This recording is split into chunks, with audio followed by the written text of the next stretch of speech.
Bismillahirrahmanirrahim. Assalamualaikum warahmatullahi wabarakatuh.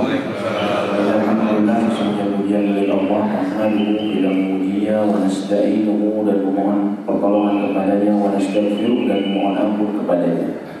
Wa na'udzu billahi min syururi anfusina, dan kita berlindung kepada Allah dari keburukan hawa nafsu kita, wa min sayyiati a'malina, dan juga dari akibat amal-amal buruk yang pernah kita lakukan. Man yahdihillahu fala mudilla lah, barang siapa yang Allah berikan hidayah, maka tidak ada yang bisa menyesatkannya. Wa may yudlil fala hadiyalah, dan barang siapa yang Allah biarkan di dalam kesesatan, maka tidak ada yang bisa memberinya hidayah. Asyhadu an la ilaha illallah wahdahu la syarika lah, saya bersaksi bahwa tidak ada yang berhak diibadahi dengan benar selain Allah, wa anna Muhammadan abduhu wa rasul, dan bahwa Muhammad adalah hamba dan utusannya. Wa ba'd, Allah Ta'ala fi kitabihil aziz, Allah berfirman dalam salah satu ayatnya, ya ayyuhalladzina amanu taqullaha haqqa tuqatih, wahai orang-orang yang beriman, bertakwalah kalian kepada Allah dengan sebaik-baiknya takwa. Wa la tamutunna illa wa antum muslimun, dan janganlah sampai kalian meninggal melainkan dalam keadaan berpegang teguh dengan akidah atau agama Islam. Wa ba'd, alhamdulillahirabbil alamin. Bapak-bapak dan ibu sekalian yang semoga Allah rahmati kita semua, Allah telah memberikan kepada kita nikmat yang besar, alhamdulillahirabbil alamin, tentunya selain kesehatan. Namun yang lebih dari itu, Allah memberikan kita taufik berupa bisa kemudian berjalan melangkah menuju masjid untuk sholat subuh berjamaah. Dan orang yang sholat subuh berjamaah, Nabi SAW mengatakan fi dzikrillahi ta'ala, atau mereka dalam jaminan Allah Subhanahu wa ta'ala. Dan juga Allah sebutkan bahwa mereka yang konsisten melaksanakan sholat subuh berjamaah bagi laki-laki, walaupun menjalani atau melewati jalan-jalan yang gelap, maka Nabi SAW katakan, basyiru, berilah mereka kabar gembira, binuri tami yawmal qiyamah, dengan cahaya yang sempurna yang mereka akan dapatkan pada hari kiamat kelak. Dan semoga kita termasuk bagian dari mereka. Amin ya rabbal alamin. Alhamdulillahirabbil alamin. Bapak Ibu sekalian, pada pagi ini kita lanjutkan pelajaran mengenai fikih. Dan ini juga kita ingatkan kembali bahwa pelajaran ini adalah pelajaran membahas murojaah.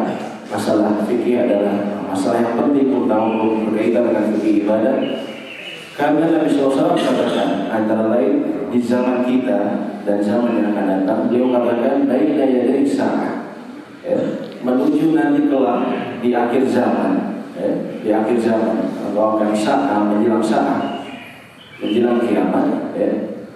Nabi SAW katakan fitnatun kakidadil lailil mudlim, akan ada fitnah, cobaan kakidadil lailil mudlim, yang seperti potongan malam. Yang kita bila melihat potongan malam ke atas ke langit, tidak bisa membedakan mana yang kemudian hitam yang kita sulit membedakan langit pada saat malam yang tengah gelap. Begitu pula fitnah pada zaman itu, cobaan pada saat itu, semua akan tercampur baur sehingga seseorang muslim akan sulit mengidentifikasi mana kebenaran, mana yang salah. Kemudian beliau katakan yusbihu rajulun mu'mina wa yumsi kafira, akan ada orang-orang yang di pagi hari dia seorang mukmin, tapi na'udzubillah ketika sore dia menjadi kafir. Wa yumsi kafira wa yumsi mu'mina wa yusbihu kafira. Begitu pula nanti ada orang yang sore hari masih Islam, masih mukmin, na'udzubillah min dzalik, masih ke masjid mungkin, atau masih dia terlihat dengan segala macam atribut keislaman, tapi na'udzubillah besok harinya telah menjadi murtad. Na'udzubillah. Yabi'u aqwamun dinahum li ardi dunya aw kama qala, akan ada sekelompok orang yang kelak mereka menjual agama mereka untuk sejumlah urusan dunia. Dan fitnah ini, cobaan kata para ulama, setidaknya terbagi menjadi dua, yaitu syahwat dan syubhat. Syahwat sebagaimana seperti kita lihat pada urusan dunia, kemaksiatan pada urusan dunia, pada wanita, pada harta, pada jabatan, maka itu syahwat dalam urusan dunia. Adapun juga ada yang namanya fitnah yang syubhat, kerancuan pemahaman. kerancuan dalam misalnya mempraktekkan agama, aliran-aliran sesat. Kelihatannya ternyata Masya Allah orang-orang yang soleh, ternyata alhamdulillah misalnya mereka berbuat syirik atau berbuat keburukan dalam agama. Begitu pula dalam masalah ini kita lihat ya, ada tren contohnya ketika bulan Ramadan ada orang-orang yang mereka melaksanakan sholat tapi dengan tempo yang sangat cepat, sehingga tidak ada tumaninah di sana, ya, tidak ada ketenangan. Ya. Dan yang sangat disayangkan, yang sangat kemudian prihatin ini adalah bahwa itu datangnya ternyata dari orang-orang yang dianggap memiliki ilmu, yang harusnya menjadi teladan. Praktek-praktek seperti itu ternyata terjadi di sejumlah pesantren, terjadi di pesantren yang katanya mengajarkan agama. Ya. Tapi mereka melaksanakan sesuatu yang Nabi SAW pernah memerintahkan seseorang yang sholatnya dengan cepat. Beliau katakan, "Sholli fa innaka lam tusalli." Sholat lagi kamu, sesungguhnya kamu belum sholat. Dia sholat kemudian balik lagi mengucapkan salam kepada Nabi SAW, kemudian tetap menjawab, "Sholli fa innaka lam tusalli." Sholat lagi kamu, sesungguhnya kamu belum sholat. Sampai ketiga kalinya beliau orang ini mengucapkan salam, Nabi SAW tetap menjawab, "Sholli fa innaka lam tusalli." Sholat lagi kamu, sesungguhnya kamu ini belum sholat atau kamu khol. Jadi ini ternyata urusan ya, terlalu terburu-buru, tidak mengetahui mana yang rukun bisa menyebabkan sholatnya tidak sah. Lalu bagaimana bila ini dicontohkan oleh orang-orang yang dianggap berilmu? Tentunya ini fitnah syubhat ya, yang bisa jadi disebabkan syahwat awalnya karena mereka ini ringkas, gak mau musik ya, cepat hanya 7 menit. Bayangkan 23 rakaat 7 menit. Subhanallah ya. Lalu kemudian akhirnya disubuhan, jadi kerancuan. Nanti jadi masyarakat tinggal menyadarkan saja, oh bapak-bapak atau pesantren juga begitu kok pakai hari ini. Jadi mereka ada dasar. Nah ini tentunya bahayanya ketika di zaman kita sekarang ketika terjadi fitnah seperti itu. Lalu kemudian Bapak Ibu sekalian, kita melanjutkan terakhir kita mengenai ruku. Namun ada yang pembahasan sedikit saya kelewat ya, ada pertanyaan antara lain mengenai berbicara ketika sholat. Ya, ketika berdiri terus dia berbicara, bagaimana hukumnya? Ya. Hukumnya ya, ini karena ada pertanyaan dari kami, ada di masjid sebelah, imamnya membaca surat. Terus di tengah jalan lupa dia ulang, aduh, dia ngomong aduh gitu. Dengan berapa kali mengulang dia akhirnya ngomong aduh. Nah jemaahnya bingung, ini gimana nih? Imamnya mau bicara aduh, bagaimana hukumnya gitu? Ya. Setelah dia mengulang nggak bisa akhirnya dia bilang aduh, gitu kan? Nah, ini ada penjelasan dari para ulama. Dari sejumlah ulama Syafi'iyah mengatakan pembagian berbicara dalam sholat ya. Mereka katakan al-kalamul 'amdu mubtilun qalla aw kathur. Berbicara dengan sengaja itu membatalkan sholat, baik sedikit maupun sengaja, baik sedikit ataupun sengaja ya. Mohon maaf, sedikit ataupun banyak sedikit ataupun banyak menurut saya, mohon maaf. Yang paling sedikit itu apa? Mereka mengucapkan harfani ghairu mafhumin ya. Mafhumaini, dua kata yang tidak difahami ya. Dua huruf yang tidak difahami saja itu sudah membatalkan. Apalagi dua huruf dalam bahasa Arab itu bisa juga, contohnya uf itu sama dengan bahasa kita ah. Kalau orang Arab bilang oh itu maksudnya ah. Sama kita gitu. Seperti itu, maka itu dianggap membatalkan bila dia niatkan sengaja. Misalnya mohon maaf ya, seorang kesel dengan orang di sebelahnya, misalnya bau badan dia lagi sholat, atau misalnya mohon maaf lagi belum gosok gigi misalnya, atau misalnya dia kesel sama imamnya terus dia bilang gitu kan, maka ini membatalkan bila dia sengaja.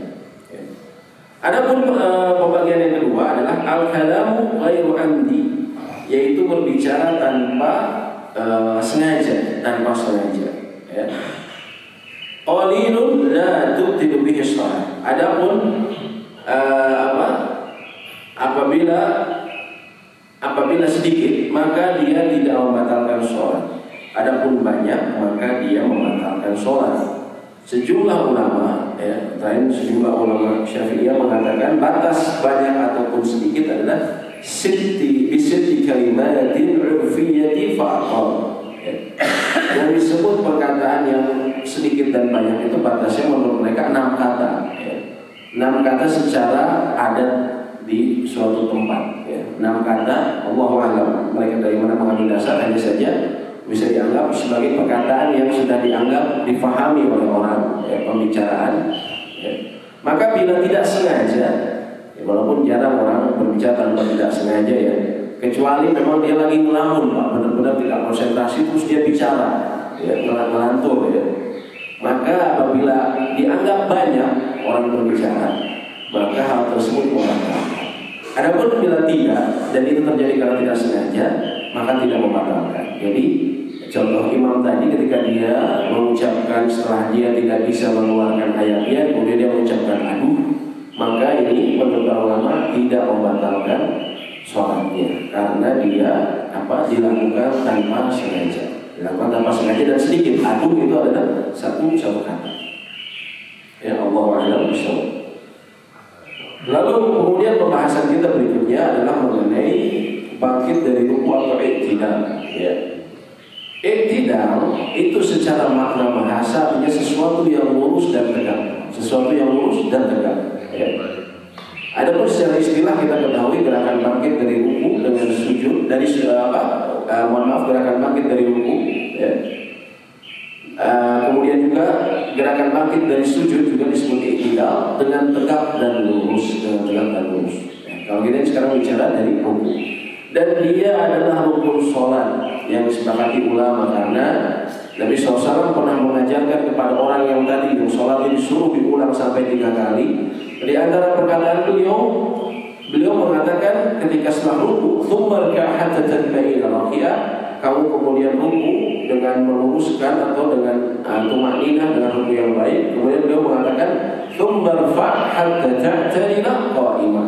Kemudian angkat tubuhmu sampai engkau berdiri secara i'tidal, secara tegak dan lurus. Pertanyaannya sejauh mana tegak dan lurus ini? Para ulama sedikit berbeda pandangan. Antara lain pendapat dari Imam Malik dengan tidak mencondongkan badan bila dia memang badannya sehat, nggak ada masalah dengan punggungnya. Atau juga kata Ahmad bin para ulama dari madhab Imam Ahmad adalah gerakan yang jauh dari batas ruku, Oleh karena itu menurut Imam Ahmad bila membungkuk sedikit, bungkuk yang biasa asalkan tetap dalam keadaan posisi badan tegak, lurus dan tenang, tumainah, maka masih dianggap berdiri. Dan menurut madhab Imam Syafi'i adalah sama halnya dengan batasan berdiri ketika sholat, yaitu berdiri menegakkan tulang belakang.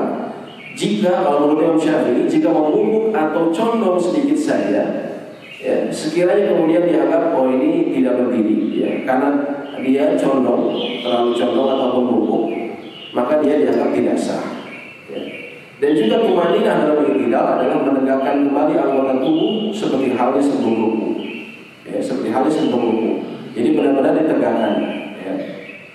Lalu para ulama dari Syafi'iyah mengatakan, jika juga mereka menegaskan seseorang yang sholat ketika bangkit dari ruku, dia harus menyengaja untuk i'tidal. Menyengaja artinya memang dia memberikan porsi yang tepat, yang cukup waktunya untuk beri'tidal. Jangan seperti yang kita lihat pada sebagian orang yang salah, dia hanya basa-basi saja, naik sedikit langsung turun. Jadi maksudnya harus menyengaja seperti itu. Bahkan para ulama Syafi'iyah mengatakan, jika dia bangkit dari ruku, kemudian berdiri dengan terkejut, seperti orang terkejut, seperti halnya kepala ular yang bangkit berdiri dengan cepat dan kembali lagi karena ketakutan, maka gerakan i'tidalnya tidak sah. Gerakan i'tidal tidak sah, tentu kita ketahui sholatnya tidak sah. Jadi dia seperti ular ceritanya. Nanti ketika dia habis ruku langsung turun. Atau biasanya orang-orang begini, mohon maaf, orang-orang setelah begini rukunya juga biasa cuma gini, langsung begini seperti itu. Ini banyak sekali kaum muslimin yang sholatnya seperti ini. Dia baru begini, langsung turun. Jadi ini belum lurus. Jadi seolah-olah tidak menyengaja. Tadi kata para ulama, dia harus menyengaja. Ketika seperti itu dia harus menyengaja berdiri, tahan dulu gitu kan. Nah sedangkan orang-orang banyak yang memang seperti ini baru sampai sini, dia tidak menyengaja, hanya sekadar contohnya mengukur hanya berhentian sebentar saja. Begitu ke sini langsung turun. Nah ini kesalahan fatal. Harusnya dia setelah dia rukuk, kemudian dia bangun, sami'allahu liman hamidah, dia kemudian berusaha luruskan, terutama kalau dia tidak ada masalah punggung, dan dia tenang terlebih dahulu, seperti orang berdiri tegak dan lurus. Tenang dulu, ya, tumanina, ya, baru kemudian dia turun, Ini pada saja tidak apa-apa. Ada jeda, ya, dan disebutkan tadi kan menyengaja. Jadi mengajar berdiri, jangan semua tadi cuma gini langsung turun. Ini kan memang tidak menyengaja. Harusnya memang dia menyengaja berdiri, sengaja berdiri dan tegak seperti itu. Lalu bagaimana yang disunahkan setelahnya itu kita ketahui membaca tasmiyah. Tasmiyah adalah sami Allahu liman hamidah. Allah mendengar orang yang hamidah yang memujinya. Allah Maha mendengar makhluk atau hamba yang memujinya. Itu disebutnya tasmiyah, memperdengarkan. Ya. Kemudian dijawab Rabbana walakal hamdu. Rabbana, Rabb kami, walakal hamdu, dan bagimu segala pujian. Ya. Ada sejumlah ulama yang mengatakan tahmid ini, ya, dalam buku, ya, ketika dia mengucapkan sami'allahu liman hamidah, ya, Rabbana walakal hamd, ya, itu disebutkan. Ada sejumlah ulama mengatakan wajib, ya, termasuk sami'allahu liman hamidah. Namun jumhur ulama mengatakan dia sunnah. Ya. Yang wajib bagi mereka, bagi jumhur adalah berdirinya, posisi berdirinya, yang harus kemudian dia lakukan dengan tumanina. Ya. Kemudian, lalu siapakah yang kemudian disunahkan membaca tasbih dan tahmid? Sami'allahu liman hamidah, Rabbana walakal hamd. Siapa saja? Ya. Pertama adalah bagi orang yang sholat sendiri. Orang yang sholat sendiri, dia menggabungkan bacaan tasbih dan tahmid. Dia menggabungkan Rabbana walakal hamd, sami'allahu liman Rabbana walakal hamd, sami'allahu liman hamidah. Dia gabungkan. Ya. Dia gabungkan. Mohon maaf. Lagi sedikit error. Sami'allahu liman hamidah. Rabbana walakal hamd, Rabbana walakal hamd. Ya. Sebagaimana diriwayatkan dari sejumlah hadis, ya, dari Imam Bukhari antara lain, karena Nabi sallallahu alaihi wasallam Nabi SAW bila berkata sami'allahu liman hamidah, qala Allahumma rabbana walakal hamd. Allahumma rabbana. Nanti kita sebutkan ada beberapa redaksi dari Rabbana walakal hamd. Ya. Yang pertama adalah bagi orang yang sholat sendiri, Kemudian, ya, dan ini, ya, juga kemudian bagaimana dengan imam? Bagi imam juga dia membaca keduanya, ya, berdasarkan mazhab yang populer di Imam Syafi'i dan Imam Ahmad, dia membaca keduanya sama imam juga. Ketika dia mengatakan sami'allahu liman hamidah, ya, kemudian Nabi SAW Allahumma rabbana walakal hamd. Jadi membaca dua-duanya. Ya. Kemudian bagaimana bagi seorang makmum? Tadi kalau orang sholat munfarid dia menggabungkan keduanya, begitu pula dengan imam. Ya.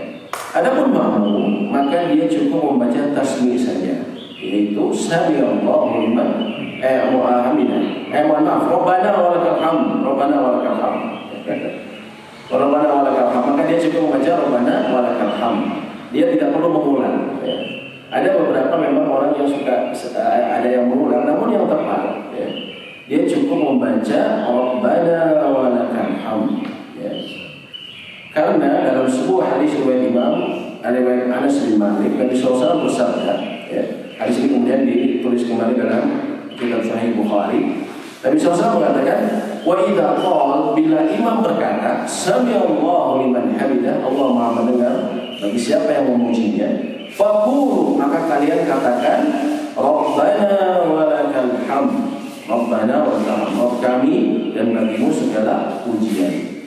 Jadi dari Nabi SAW mengatakan, apabila mendengar baru kamu baca. Jadi beliau hanya memerintahkan untuk mengatakan Rabbana wa lakal hamd. Ini bagi sholat yang bagi makmum. Jadi bagi imam menggabungkan, begitu pula munfarid.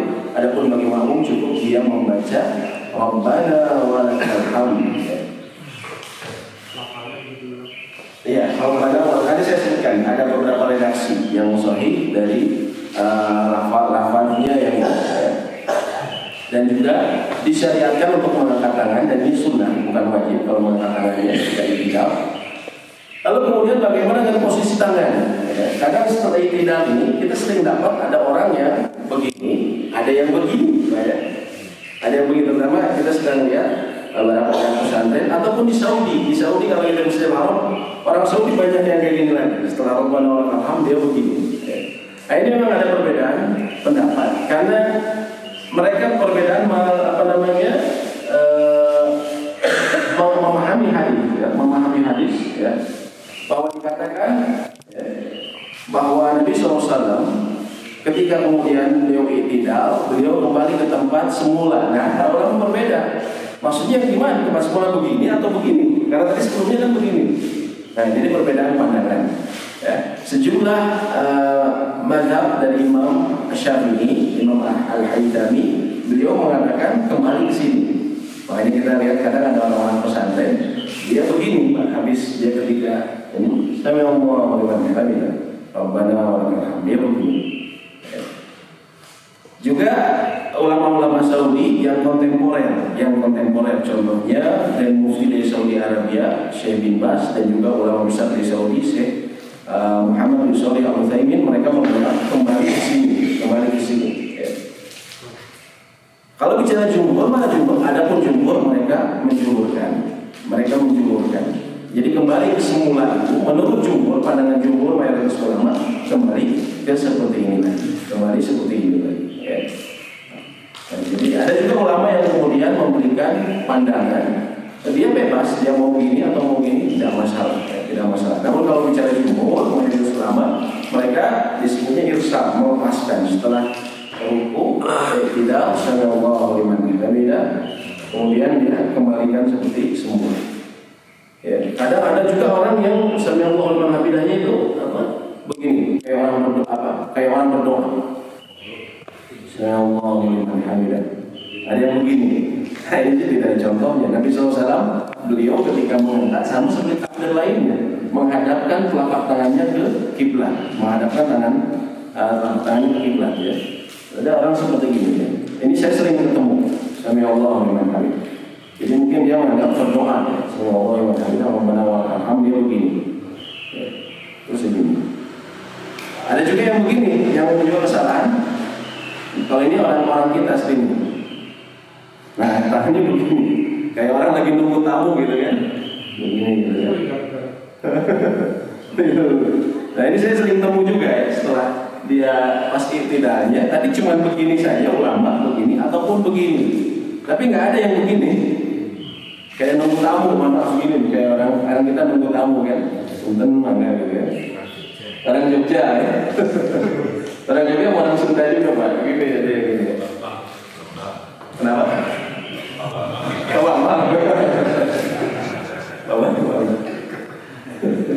Ya, jadi seperti itu ya, jumhur dia meluruskan. Karena ini perbedaannya karena itu tadi, karena memahami hadis. Kemudian bacaan ketika posisi i'tidal, ada beberapa hadis yang sahih menyebutkan ini, ya, dan antara lain disebutkan dalam Bukhari dan Muslim. Ini menunjukkan dalam beberapa hal terkadang Nabi SAW memang mencontohkan beberapa variasi. Contohnya seperti doa istiftah, doa iftitah. Ya. Nama doanya saja para ulama kadang bunyi iftitah, kadang istiftah. Sama maknanya. Doa pembuka. Itu ada beberapa sampai belasan kan variasinya. Begitu pula dalam i'tidal. Dalam i'tidal Nabi SAW pernah menyebutkan Rabbana lakal hamd. Rabbana lakal hamd. Ini yang paling ringkas. Rabbana lakal hamd. Wahai Rabb kami, bagimu segala puji. Hadisnya riwayat Imam Bukhari dan juga Imam Muslim. Jadi Rabbana lakal hamd. Karena dia ada, ya maka qalqalah. Kalau orang-orang biasanya qalqalah suka disebutkan. Rabbana walakal hamd. Rabbana walakal hamd. Sama kayak kita kalau takbiran kan, di belakang walillahil hamd. Yang benar begitu. Kalau di kita banyak kan walillahi ilham. Ini kesalahan kata. Dan bagi Allah ilham. Allah memiliki ilham. Nah, ini salah. Harusnya walillahil hamd. Walillahil hamd. Mungkin maksudnya apakah patah doma atau kasroh dibaca? Kalau dimatikan walillahil hamdu. Yang tadi yang sampai Allah Rabbana walakal. Rabbana walakal hamdu. Nah, tapi kalau biasanya kan dimatikan Rabbana walakal hamdu. Rabbana walakal hamdu. Itu yang pertama. Yang kedua, Rabbana walakal hamdu. Apa bedanya, Pak? Ada waw.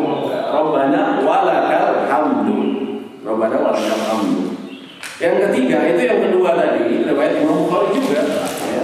Kalau yang tadi sebelumnya nomor 722, kalau ini nomor 732.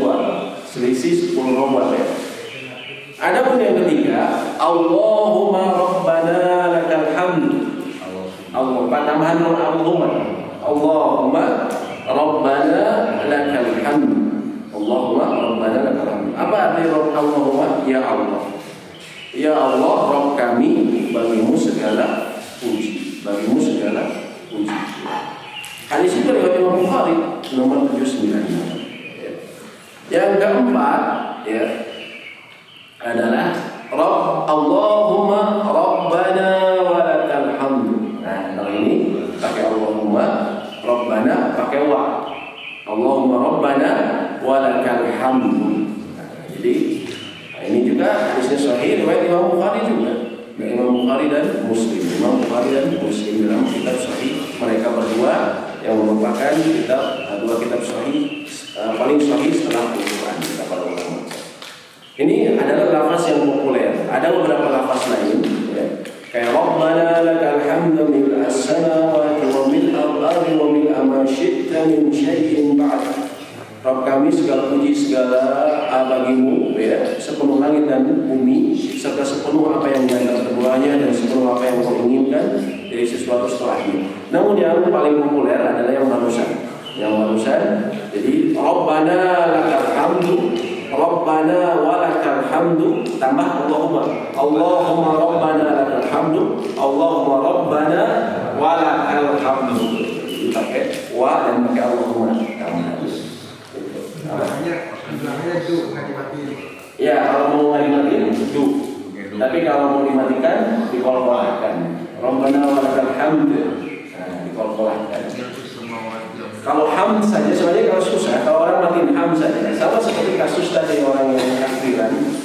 Allahu Akbar, Allahu Akbar, Allahu Akbar, la ilaha illallah, Allahu Akbar, Allahu Akbar, walillahil hamd. Kalau kita gitu, walillahil hamd.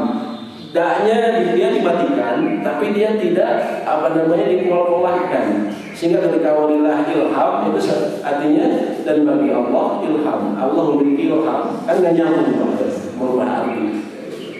Jadi harus walillah ilham, walillahil dan hil bukan walillah ilham, walillahil hamd, walillahil hamd. Lalu kemudian mana yang utama kalau kita baca seperti ini? Ya, sejumlah ulama mengatakan bila ada hadisnya datang dari Nabi SAW secara bervariasi, maka yang utama kita variasikan juga. Nah, kita bacanya variasikan juga. Terkadang kita baca Rabbana lakal hamd, kadang kita baca Rabbana walakal hamd, Allahumma Rabbana lakal hamd, Allahumma Rabbana walakal hamd. Kan variasinya cuma dikit, cuma rumah-rumah dikit. Ya. Jadi kata para ulama, cara menjalankan sunnah yang terbaik apabila ternyata ada beberapa riwayat yang menyebutkan seperti itu secara bervariasi sebuah doa, maka kemudian dia baca juga secara bervariasi. Itu yang utama kalau memungkinkan bagi dia.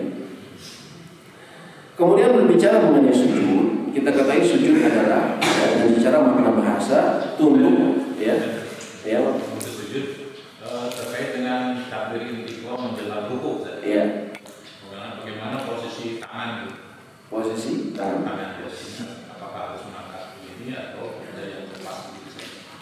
Air posisi tangannya ketika dia kan bangun.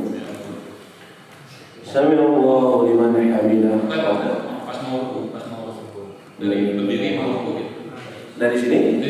Dari berdiri. Berdiri. Dari berdiri. Dari berdiri.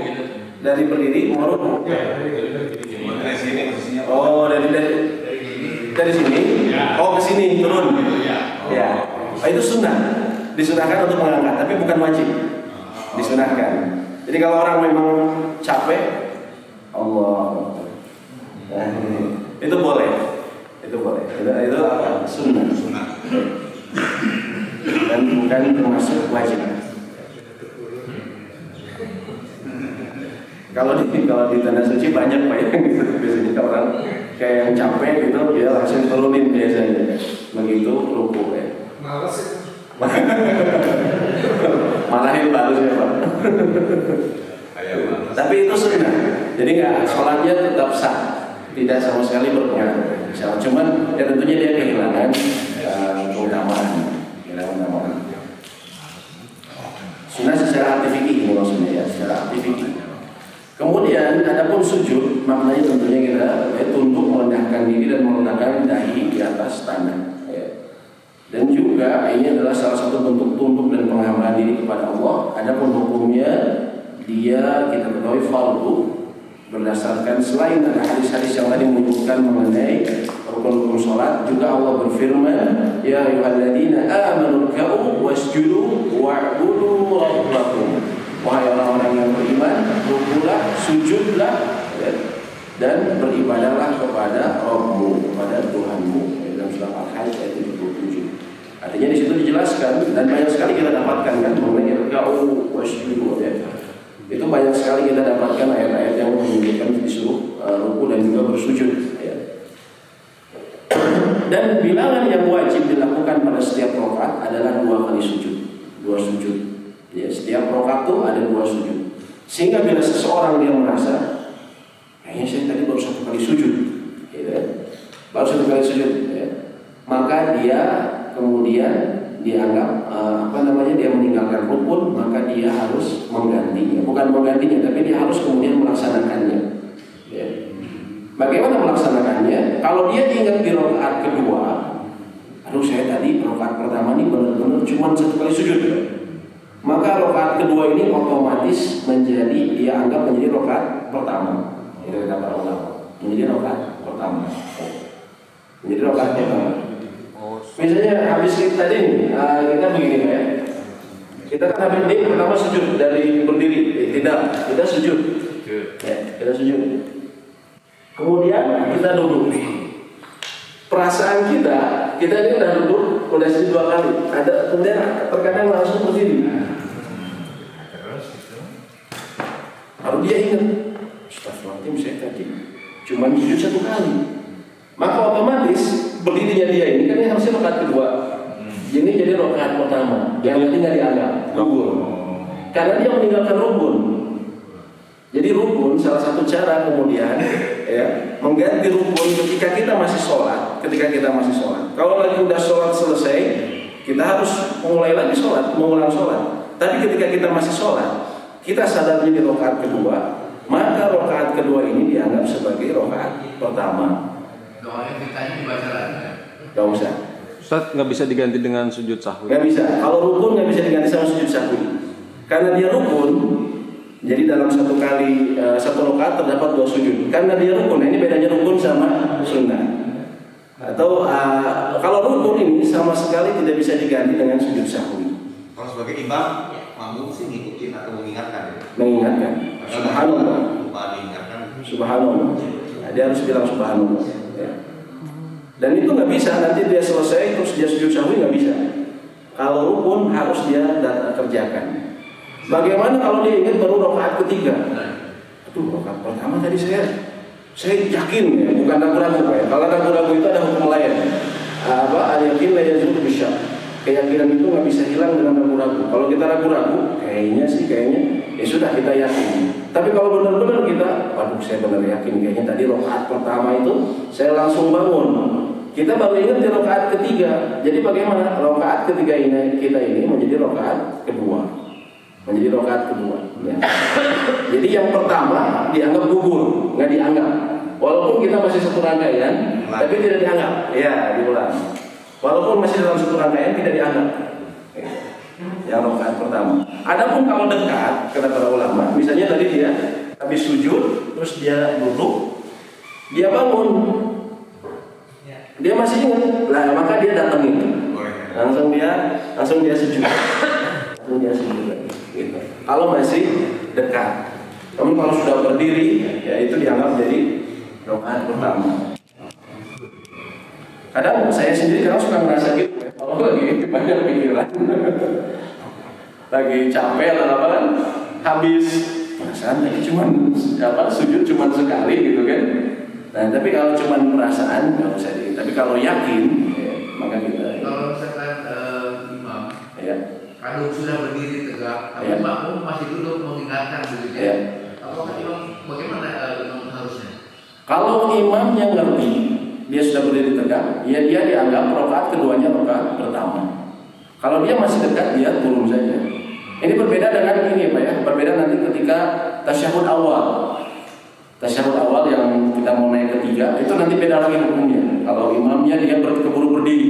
Kalau imamnya keburu berdiri kalau saat berjamaah di rakaat kedua menuju ketiga, maka makmum langsung berdiri juga, nggak usah kemudian subhanallah sampai dia turun, nggak usah, dibiarin saja. Gitu. Karena dia bukan fardu sholat. Jadi dia bukan fardu sholat. Kalau tasyahud awal itu bukan fardu, bukan rukun. Karena Nabi SAW pernah seperti itu. Beliau lupa, beliau langsung berdiri ke rakaat ketiga. Para sahabat mengikuti. Meninggalkan tasyahud awal maksudnya. Meninggalkan tasyahud awal. Itu beda sama yang meninggalkan sujud. Kalau tasyahud awal nggak apa-apa, ngikut aja, ngikut imam. Kalau yang ini kalau masih dekat dia bilang subhanallah dia turun.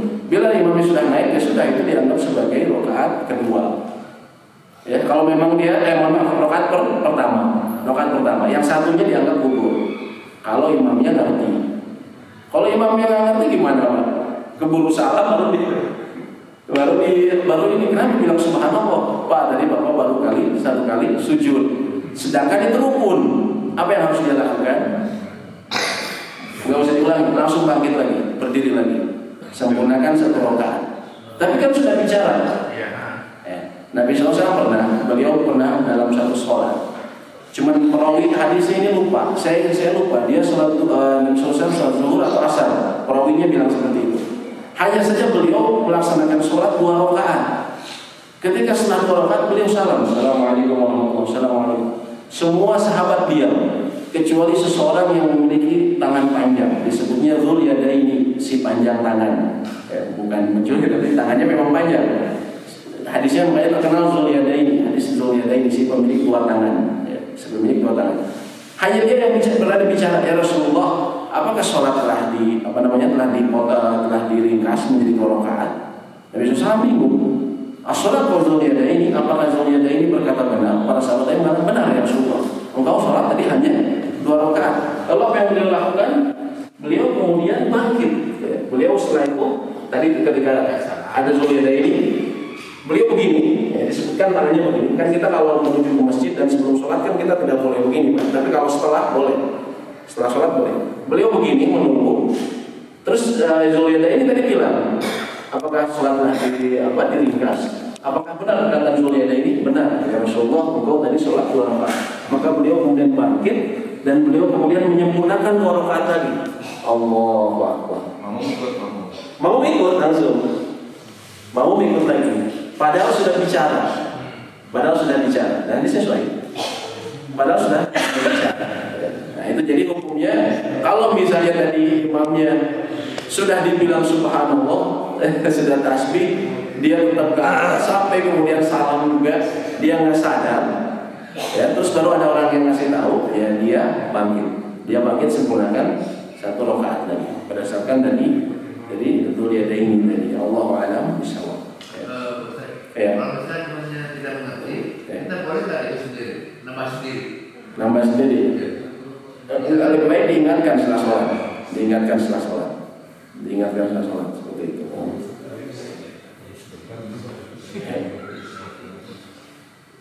Walaupun memang ada sejumlah ulama yang memperbolehkan mufaraqah, memisahkan diri ketika imam meninggalkan rukun.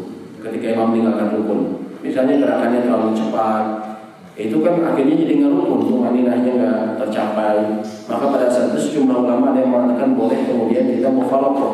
Mufaraqah maksudnya kita jadi sholat sendiri niatnya, seperti itu. Walaupun barengan sama imam tapi niatnya sendiri. Jadi bisa dari kekurangan tambah. Ya, ada memang sejumlah ulama yang memperbolehkan seperti itu. Allahu a'lam bishawab. Ya. Tadi dua kali sujud Pak ya. Dua kali sujud. Ya. Kemudian kadang orang yang sering juga ya banyak ya, ada yang sejumlah orang yang berdebat ya. Mana yang duluan? Tangan duluan atau kaki duluan? Tangan atau lutut duluan ketika turun? Mana yang duluan? Ustaz, agak majuan. Apakah lutut duluan ataukah tangan duluan? Nah, seperti itu ya. Tangan duluan. Ini memang ada perbedaan pendapat ulama. Ya, memang ada hadis dari Nabi SAW. Jangan seperti unta, tapi hendaklah tangan terlebih dahulu, katanya begitu. Tapi di hadis lain juga Nabi SAW juga ada yang dari sini dulu. Ya.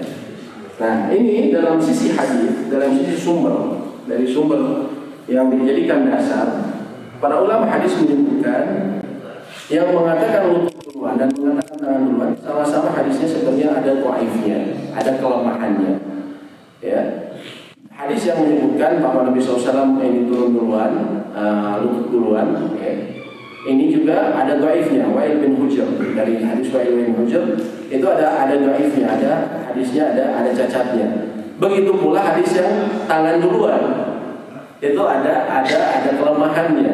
Ya. Hanya saja yang hadis yang pertama, yang lutut duluan, ini walaupun lemah, tapi dia lebih kuat dibandingkan hadis yang tangan duluan. Tangan yang duluan. Sehingga ini pendapat yang dipilih oleh jumhur ulama, mayoritas ulama ya. Mereka ini duluan. Antara disebutkan oleh Ibnu Taimiyah ya. Wa amma salatu bi kilayhima fajaizatun bi ittifaqil ulama insya al-musalli Allahu rukbatayhi qabla yadayhi. Ya. Kalau tadi disebutkan bahwa yang jumhur ulama dari mazhab Syafi'iyah, Hanafi dan juga riwayat yang masyhur dalam Imam Madhab Ahmad bin Hanbal adalah lutut duluan. Adapun Imam Malik tangan duluan. Ya, orang-orang Maroko, orang-orang sejumlah negara Afrika, Tunisia, Algeria itu kan Malikiyah. Ya, biasanya mereka tangan duluan antara lain kalau secara madhab fikih. Ya. Tapi sebenarnya ya hal ini hanya afdoliyah saja. Jadi ketika bicara mana tangan duluan, mana lutut duluan, itu sebenarnya mereka berbicara mengenai afdoliyah, mana yang utama. Bukan harus, ini harus begini duluan, sesuai sunnah harus begini, enggak. Tapi sebenarnya bicara afdoliyah. Sehingga Syekhul Islam Ibnu Taimiyah beliau berkata, amma sholatu bi kilayhima fajaizatun bi ittifaqil ulama. Adapun sholat ya dengan kedua sifat tadi, apakah tangan duluan ataupun kaki duluan, fajaizah, maka diperbolehkan bittifaqil ulama, berdasarkan kesepakatan ulama. Insya'al musalli yad'u rukbatayhi qabla yadayhi wa insya'a wada'a yadayhi thumma rukbatayhi wa salatuhu sahihah fi halataini bittifaqil ulama. Apabila dia mau tangan duluan ataupun kaki duluan, maka kata Ibnu Taimiyah tidak masalah berdasarkan kesepakatan ulama. Jadi hanya masalah afdoliyah saja. Masalah afdoliyah. Terkadang ada orang yang memang sulit, walaupun tadi jumhur mayoritas ulama mengatakan yang afdol adalah kaki, lutut duluan, tapi kadang ada orang yang sulit Pak ya. Ada orang yang sulit misalnya sakit ataupun mohon maaf kadang yang gemuk juga, dia lebih senang ini duluan. Dia lebih senang tangan duluan. Maka tidak masalah. Ada sejumlah ulama yang memberikan taklik sedikit penjelasan, komentar mengenai cara turun ini. Yang Nabi SAW katakan antara lain Syekh Abdul Karim Al-Khudairi, salah seorang ulama besar yang sekarang masih hidup di Saudi. Beliau katakan, yang dimaksud jangan seperti onta itu, seperti mabruknya onta, Nanti turunnya soal onta itu. di situ. Maksudnya bukan sifat tangannya, Dekat sifat minuman. tangan maupun ininya, mana yang duluan, bukan kata beliau. Tapi turun jatuhnya, jangan seperti onta. Nah gitu, ataupun nah gitu. Kalau lantai kainnya kayu biasanya kedengeran Pak ya. Kadang di masjid juga kedengeran seperti itu. Gak ada yang seperti itu, duk gitu kan. Apalagi kalau misalnya mohon maaf badannya besar, duk gitu kedengeran. Nah itu maksudnya jangan seperti itu. Jangan seperti unta itu maksudnya kata Syekh Abdul Karim Al-Khudair adalah kita tidak cuduk ataupun tidak tangan tidak seperti itu. Tapi masalah urusan mana yang turun duluan itu adalah keduanya boleh. Hanya afdoliyah saja. Afdoliyah kalau jumhur dia tadi lutut terlebih dahulu. Ya, sampai sekian saja Bapak sekalian. Apabila ada pertanyaan kami persilahkan. Enggak, Ini